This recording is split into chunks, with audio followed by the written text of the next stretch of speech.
everyone. We are so excited to be joining you for the launch of this incredible program and investment in the next generation. We were pitched to do this event as a moms panel, so we are all moms up here and would love to start our conversation today talking about our journey as mothers and what this program is going to mean for our children and grandchildren. To start, if you're unfamiliar with me, my name is Isabel Brown. I'm a content creator and the host of the Isabel Brown Show, The Daily Wire, a daily show geared towards Generation Z, where we discuss a whole host of cultural issues every day, from religion to politics, food, parenting, dating, and everything in between. But much more importantly, I am a mom to a beautiful 9-month-old little girl who just fell asleep backstage, or she would be sitting out here with us. Her name is Isla, and between my husband's job here in the administration in DC and my work, we are a very, very constant in our family to a greater service to this next generation, but so excited to be teaching our children every step of the way what it means to create the American dream, both in our home and around the country. So very excited about this program. Rebecca, how about you? I am a mother of two, a 6-year-old boy and a 2-year-old girl, and I'm also 40 and pregnant. I'm due in June, the beginning of June, another summer baby. I'm so delighted to be here, and I'm so happy that everybody is here as well, because it seems like we're all on the same page as far as how important this is for our children, how important this is for the future of America. And a part of our children's future is making sure that they have opportunity. And obviously when you have money, it's a tool, and you have way more opportunity. And so, I'm so happy. I'm calling him Grandpa Trump because I feel like he's giving my child, something like a nice gift.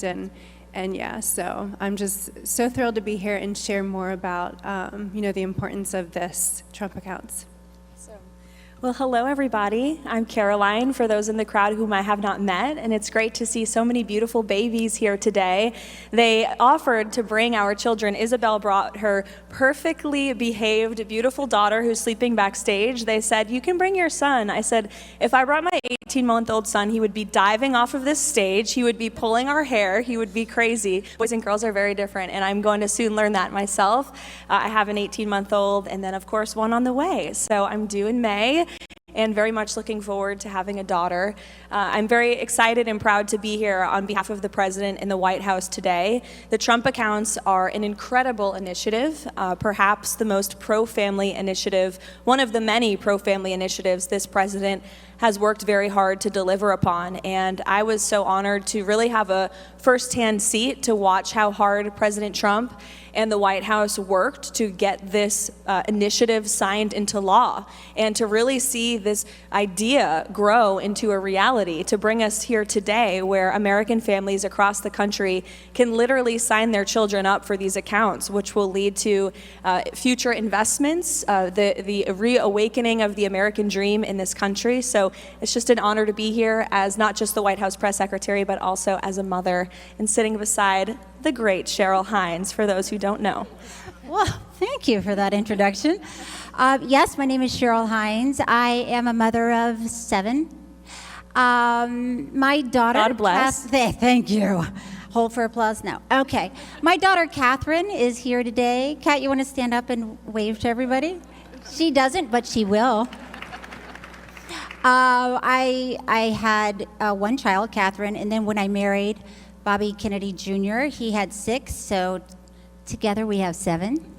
And as I'm reminded, I am also a grandmother of 3. I don't feel like a grandmother, that's why it's hard to... You don't look like one either, girl. It took you long enough to get there. But yeah, so we have a very big family, and it's there's always something going on. And like you were talking about, as a mother, as a parent, you have a lot of responsibilities just trying to get through the day sometimes. And then when your child turns 18, they are going off on their own as an individual. So as a parent, all of those years, you're trying to pave the way for them, to teach them, to let them become more and more independent. And I love this program because it's not about red or blue politics. This is about every American having a start, having an investment in their future from the time they're born. So I know that we're going to talk about it, but that's why I wanted to be here today, because I think that's very exciting. So exciting and very important. Caroline, let's start with you just on some of the nuts and bolts of the program itself. You have a beautiful baby girl on the way, which is so very exciting. So I imagine you will be signing your daughter up for a Trump account. How do families do this logistically? Yes. So I will be signing up my daughter for a Trump account. What perfect timing, am I right? But this initiative, I would encourage everyone, if they have not, and I would encourage the media in the back as well, to please take a look and cover trumpaccounts.gov. This is the way that families across the country can learn more and can actually sign up for the accounts. And I know the Department of Treasury and the IRS have worked incredibly hard to upscale their web design and website to ensure that this is as easy and accessible as possible. I'm blown away by the website. I tweeted it out on my own account this morning because I really think it's important for people to see how easy this initiative and accessible it is. The website design is just beautiful. It's forward looking, it's futuristic, it's as easy as an app on your iPhone, to make it really simple for parents who, to Cheryl's point, are so busy and filing taxes for can be a headache, but this is something to really look forward to. And so for families with children and newborns who are eligible for that $1,000 really startup bonus, that seed in the account to get this investment started, it's an incredible thing that so many parents across the country can take advantage of now. And even if your child was born outside of the eligibility years, you can still sign up for an account at any time, and you can start that seed fund with your own investment. I also just want to point out how incredible this initiative is because it brings the private sector and the federal government together, which is something President Trump does best. He is a businessman at heart. He is running the federal government like it's a company, trying very hard to, cutting through the bureaucracy and the waste and the fraud. And this program, this initiative, is an example of seeing philanthropists and businessmen and women and entrepreneurs come together with those at the highest level of government to do what's right for American families. So also big thank you to Michael Dell and his wonderful wife and the Dell family, who have been just a huge part of this, and all of the other successful Americans and companies who have generously donated. Two stats I want to point out, if I could. I like to bring the receipts when I know the press will be in the room. 38% of Americans don't own stock, but with these Trump accounts now, every single newborn child within the years of eligibility will be invested in the stock market. And I think that's a really beautiful thing. And I know Secretary McMahon at the Department of Education is working really hard to sort of upgrade our curriculum across the country, allowing states to lead first so that children can learn about the stock market, can learn about our economy, can learn about these basic life skills that they should be taught in our classrooms. This is something our children are going to be learning about for generations to come and benefiting from themselves. And then secondly, this statistic blew me away so much, I had the fact checkers fact check it again, but it's true. As parents, if we make maximum contributions to our child's Trump account, the projected value will be nearly $1.1 million by the time they are 28 years old. That is incredible. By the time your child is 28 years old, the Trump account could earn them up to $1.1 million. I'm 28 years old right now. I wish I had a Trump account back in 1997, so this is amazing. Yes, indeed, and I think it's so interesting to look at this retroactively, understanding that for many Gen Zers in our country, financial literacy was never a part of our curriculum growing up. No one taught us how to file for our taxes. No one taught us how to purchase a home or to invest in the stock market. Even to fill out a job application. Absolutely correct. So making sure that our children have this capacity is so important from the education side. But Cheryl, you talked about parenting as launching your children successfully into the world. Are you hopeful that new parents, and this generation of new parents in particular, has the chance to learn some financial literacy along the way with our kids through this program? Well, I do. I think that this program is so helpful in that way because, like you're talking about when you were growing up, when I was growing up a long time ago, We didn't talk about money in our house. We didn't have any money in our house. My parents worked very hard and they were just getting by. But even to talk about finances, to talk about money was so stressful. And it was stressful because we just didn't have any. So to start an account that has money in it, that is going to be that child's account, is such a great way to introduce finances, financial literacy, financial independence, and a great time for parents to be able to talk about it with their children. And, we all know every child develops differently at different ages. So as a parent, you can keep connecting with your child when they're 8, when they're 10, when they're 12, and look at the account, look at what that interest is. And like you were talking about too, having parents, I don't want to say donate, that's not the right word, is it? Invest, contribute. And even like Kevin O'Leary was saying, once you start working, I started working when I was 14, to have an employer invest in that account is very exciting. And it is hopeful. It's the opposite of stressful. It is time to talk about your child's future with them.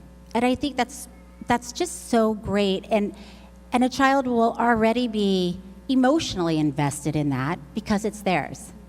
Not only is this creating a major pendulum swing for the financial security of our children's future, which is so important in and of itself, but Rebecca, I think this also marks a huge cultural shift that we're seeing in response to what can only be described as the degradation of the American family we've witnessed throughout our lifetime. In the last several years, marriage rates have been at a historic low. We know our fertility rate as a country is at a historic low. Our vice president spoke last week at the March for Life here in DC about his goal and dream to have America make more babies, which they are putting their money right where their mouth is as a beautiful second family right now in office. Your organization does incredible work ensuring that moms feel that greater sense of service to our society and culture at large. Do you think we may see more moms and dads as a result of this program? Yes. Short answer, yes.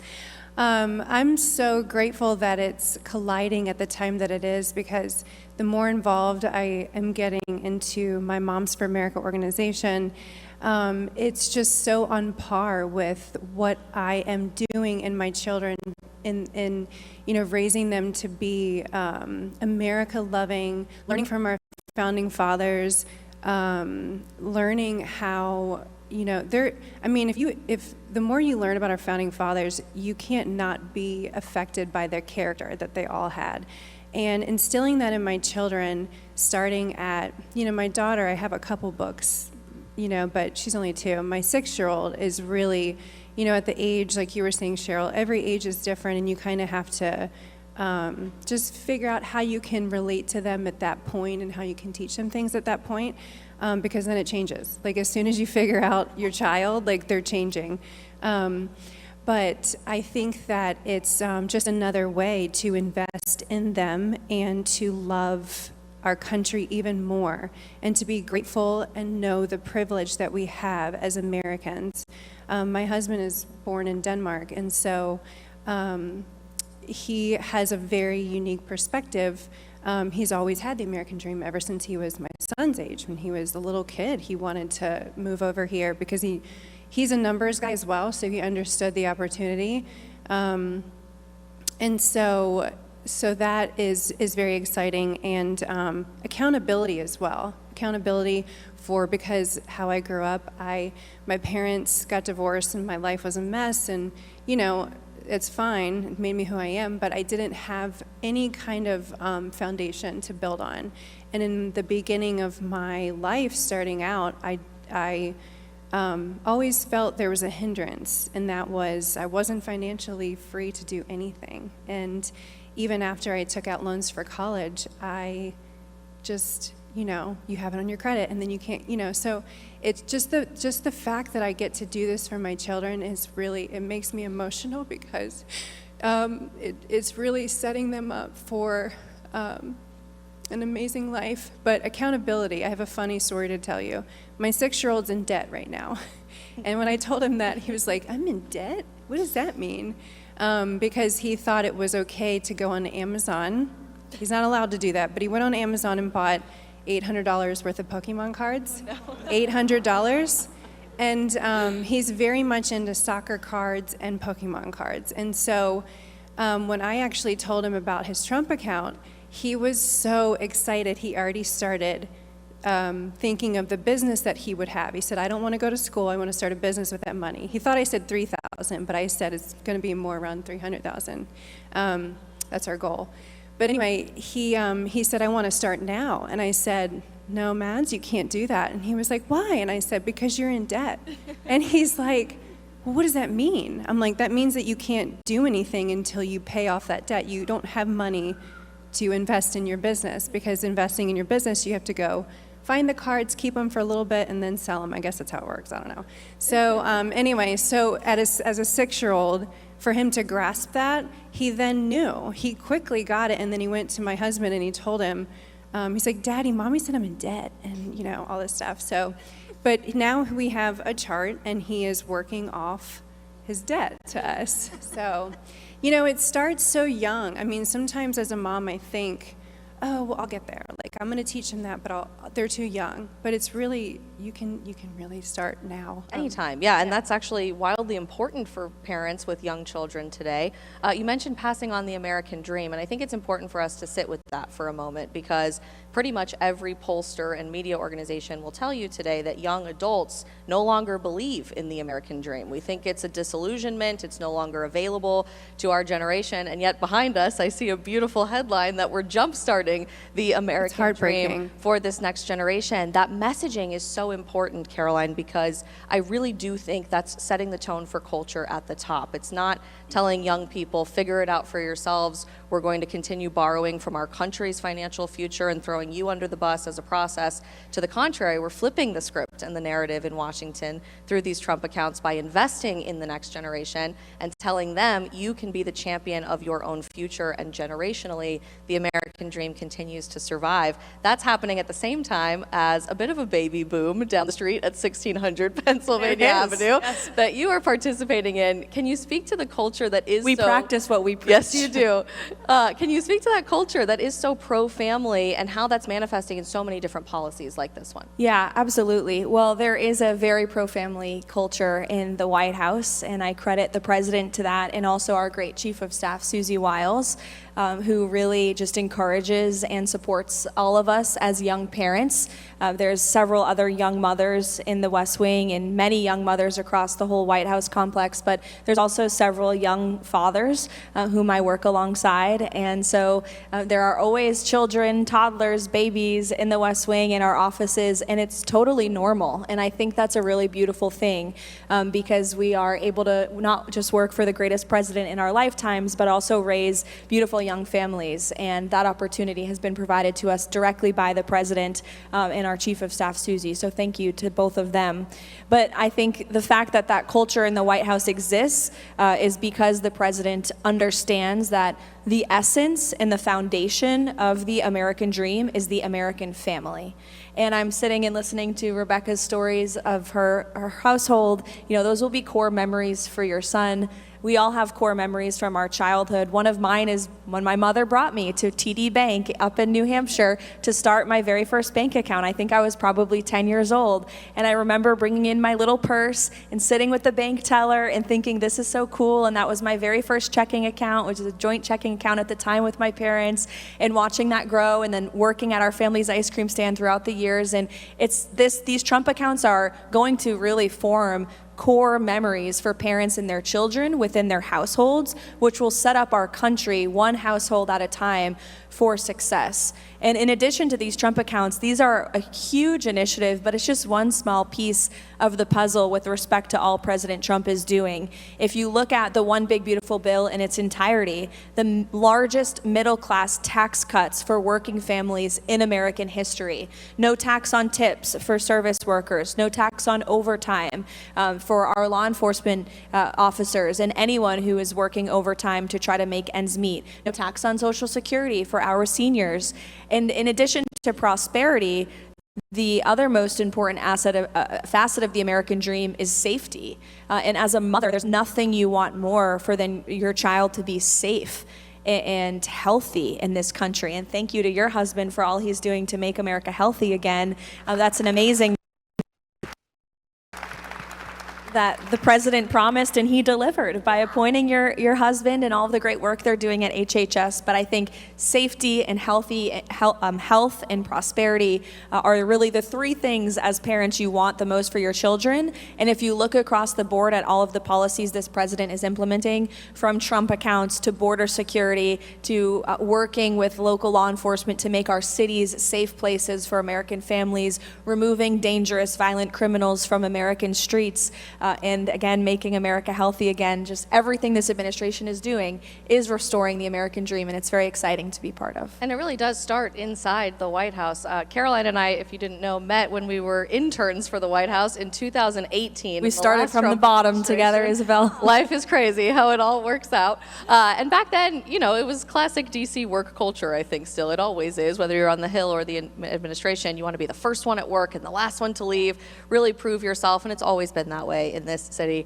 But I can't tell you how many young families I hear from in the administration who are constantly told, it's 6 o'clock, what are you still doing here? Get home to your baby. You can finish this at home. That's so much more important in the legacy that we are building as an administration than you could be sending from here at the White House. And a huge component of that, Cheryl, that I'm constantly talking about with my audience in our show is this intergenerational family dynamic. There are so many new grandparents in America right now that are so excited about participating in their grandchildren's lives. My baby is the first grandchild on both sides, so we have very excited grandparents across the spectrum in our family. What do these accounts mean for you and your grandchildren, knowing that this is not just something we pass on to the next generation, but theoretically transforms our families and our economy moving forward into several generations? Yes, well, it's like what we've all been talking about. I think as a grandparent, it's exciting to sit down with a 3-year-old,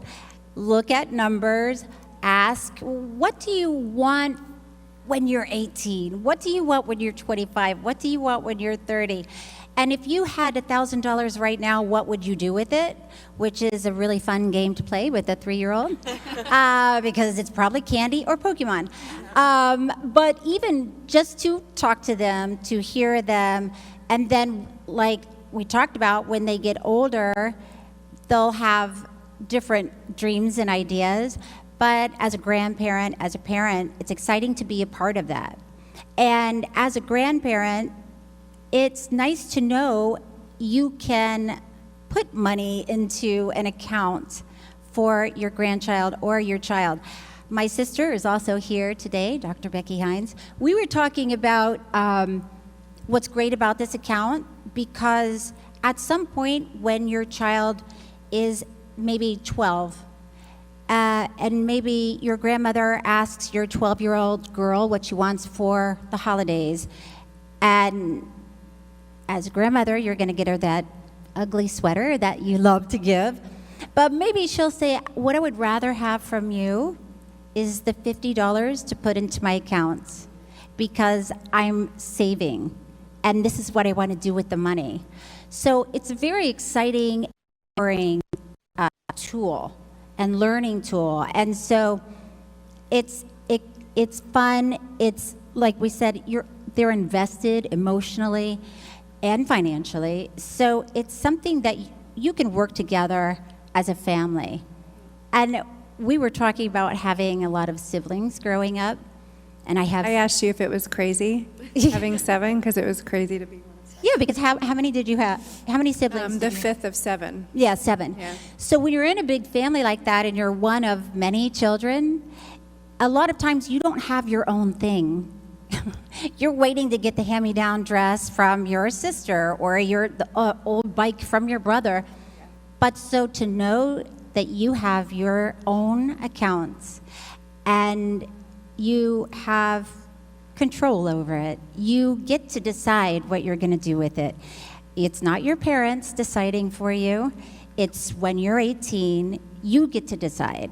It's very, it gives someone a feeling of pride, a feeling of individuality and independence. Absolutely, I was and gonna it's a say huge individuality. shift, I think, into that individuality that typically when we were growing up, the idea was you had a college investment account and you were expected to use that for tuition dollars. Rebecca, you said your son wants to start a business when he turns 18 and wants to make sure that he has the chance to be an entrepreneur. What an incredible foundation to be able to give him. When it comes to investing in your own American dream for teenagers now and children who will grow up with these accounts, do you think that's going to create more of an entrepreneurial spirit with this next generation? Absolutely. I mean, going off what Cheryl was saying, whether you're in a big family or a small family, just that that specific investment to them as an individual, is it, over and over and over, because kids are, it's repetition, right? And just they can start to dream their dreams every day. And there was something else I was going to say. Pregnancy brain. We've all been there many times. I hear that too. But yeah, I see that in my son because, but I really want to bring up the Moms for America organization because I really encourage everyone to visit the website if they can. They have a Grammy Grizzlies group too. So Grammy Grizzly, Cheryl. Sounds fun. But it's it's like it just gives encouragement. Actually, they talk a lot about health. I'm sorry, I know that's not the most flattering. No, I enjoy the Grammy name. Grizzlies. It's a privilege. It really is. It's No, a it huge is a privilege. I actually wanted to ask you that. Do they call you Grandma, or what do they call you? They call me Share Bear. Share Bear. So you are a Grammy love that. Grizzly. It's perfect. I am a bear. You're right. Share Bear, that's so cute. That's I powerful. love it. But I can't help but think of that when I think of the talks that I will have with my children for their investment account. Because it just goes back to the foundation of the dream that our founding fathers had. And so. Caroline, I'm curious on this. The media is here today, and you deal with media day in and day out with your job. I'm already starting to see an interesting reaction to the idea that we do have a fertility crisis and a marriage crisis, a family crisis, as some sort of partisan political talking point, that it only applies to one side of the political aisle today. And I'm sure there will be many who come out saying, because it's called the Trump account, this is not a good idea for our society or a positive investment in the next generation. What message would you tell the media and those who might be skeptical about this, that this really is about all of our families and about the entire American people? Well, we will try our best to get fair coverage on these accounts, and I do think for the most part the coverage has been positive and fair because it is such an overwhelmingly positive and nonpartisan issue. However, it is unfortunate that most Democrats on Capitol Hill voted against the piece of legislation that signed these Trump accounts into law. So remember that, Americans, who's voting for these Trump accounts and investments and who is not. But I would just add that it is unfortunate, the bias in the legacy media. We do fight it every day, but I would encourage everyone who's here to please cover this fairly and honestly, because this is an incredible initiative that really has the potential and the power to change lives. And that's why the president is showing up here today. We've already done a few Trump account events with him over at the White House, but he wanted to come in just a few minutes, I believe, to speak with all of you directly about this again, because it is such an incredible achievement for our country and for our children. And it's something that, to Cheryl's point, red or blue or nonpartisan, I think all Americans can and should be able to celebrate, and that includes those in the media.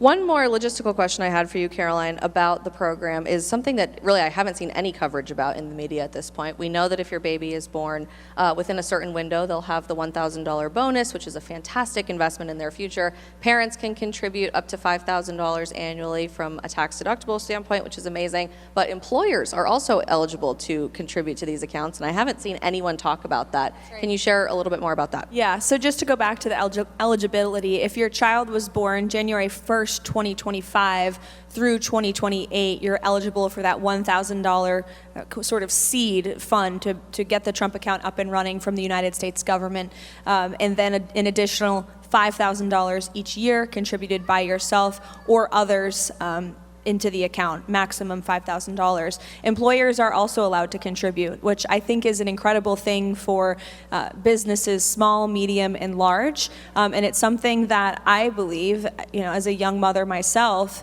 and having a lot of friends who work in the private market and private sector, employers should use as a recruiting tool. I mean, how wonderful when you are trying to hire the best and brightest talent coming out of our colleges and universities to really use this as a recruiting tool for these young people who want to work at these big companies and corporations. You can tell them, we'll invest in you, and not just you, but also your future and your children. So again, this is just a beautiful example of President Trump knowing that the private sector often works best. And while he's the head of the entire United States federal government, finding ways to work with entrepreneurs and businessmen and women who are enabling the American dream. And those great men and women should not be demonized. They should be celebrated, and they should have a partnership with this administration and administrations to come as well. Cheryl, we've talked a couple of times about your husband's effort to make America healthy again, which we are so deeply grateful for. And I'm curious to get your perspective on financial security as an element of that. Health certainly is multifaceted when it comes to what we eat, the pharmaceuticals that we take, our mental health and spiritual health. But what will this mean for the next generation of Americans? I think it really speaks to mental health. Like I said, when I was younger, and when you don't have money, it is very stressful. And it's hard to talk about. You internalize it. You oftentimes don't, if you're a parent, you're not sharing that with your children. So this is a positive way to talk about finances, to plan for the future, to have peace of mind. Even as a parent, I could probably name 50 parents who have kids who said, the day they're born, I'm going to start an account. But the day they're born, you're already working 24 hours a day, and that may not have happened.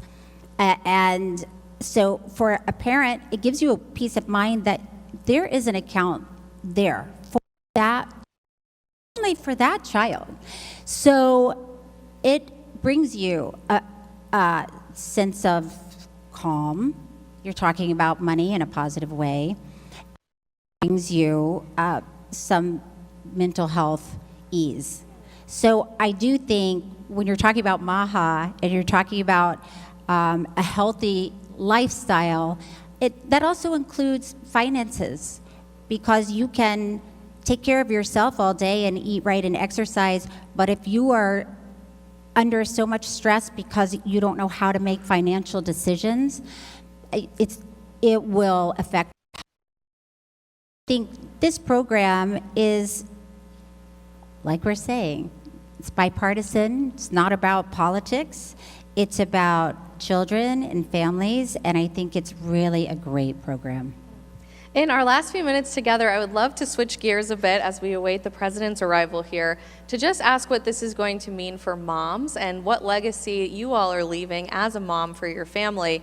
Parenting has been so demonized in so many different ways in our culture throughout our lifetime, and I think young women especially have been told such negative things about the experience of raising the next generation, of experiencing pregnancy, and all of the beautiful things that come along with that. We have two pregnant moms here on stage today, and very busy women. We're all working women in our own way, but I think we would all say our family is certainly the most beautiful thing that has ever happened to our lives. So if you can share a bit about what that means for you and how you will encourage the next generation to that for themselves as well, that would be phenomenal. Rebecca, we can start with you. Thank you. So I never really knew who I was until I became a mom. And I know that may sound corny, but it's absolutely true. And I didn't know what I was capable of either until I became a mom. And going back to what Cheryl was saying, I will testify on that. That was me in my 20s and even into my early 30s. Mostly my 20s when, you should be like, this is me, it's my life, I'm, going out into the world. But I didn't have that. So, but yeah, it's motherhood for me has been a constant refining process, and it's never done. Like God does so many things through my children to me as a person, and you never know how many faces selfishness has until you have children. And you're like, I'm starving and I'm tired. When is it about me? But, you're always putting them first. And it's the biggest sense of purpose I've ever felt. And it's the biggest dump of joy at the end of the day. And I've done a lot of cool things in my life, but there's absolutely nothing that I can compare it to. It's the most rewarding thing, and it's also has a very, there's a stigma attached to it. Like, your life will be over if you have kids, or you're not going to be yourself anymore. But that's right, you're going to be someone better. You're going to be someone way better, and you're going to meet a part of yourself that you were destined to be. And again, I don't want to sound so corny, but it's really by God's design. Yeah. We are the life givers. We are the heartbeat of the home, and we're the heartbeat of the nation. And we are responsible. We have the privilege to have the responsibility of investing in little humans that love you so much and putting them out into society. And if we just get back to that, I think that is another, part of the equation in America. And I just want to point just one thing. Like George Washington, his mother was, you can go throughout his journals and things. He loved his mother. His mother did everything to, create who he was really. And I didn't even know this. He was about to the British Royal Navy. Did you know that? And she was like, I don't think so. You're going to pray, and you're going to ask for God's direction. And so he did. And so anyway, that, knowing that about our history, I think is very important for moms as well. And there's just so many people, not just in America, but around the world that had, such a big impact in shaping world's history and American history. Yeah, I don't think awesome. any of us could have said it better ourselves. So very powerful. Thank you all so much for your role in serving our country in different ways and serving your beautiful families. And thank you again to President Trump Thank you. and to our Treasury Thank you. Department for this Thank you, incredible everyone. investment. Thank you. Thank you all.